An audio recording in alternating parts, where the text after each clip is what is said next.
Welcome to this video. I'm going to show you some various websites where you can get a good color combination for your project. Like, let's begin with the first one. Here I have CSS gradient. You can see you can try to adjust the color, and then you take the exact decimal place color, or if you want to choose, you can go. You see, you can choose like this, whatever color you like. After then you just copy the digit and you use it in your project.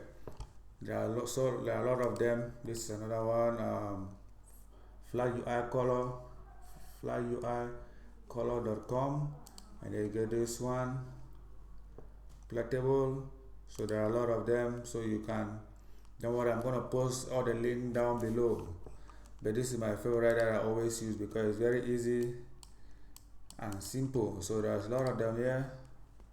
Color.adobe. So you see, so this one is my material palette.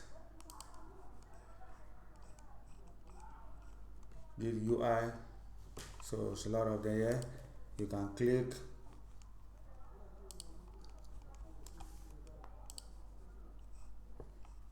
So yeah, you should try me. You can copy. So yes, thank you guys for watching. Love and share this video. Until there guys, see you.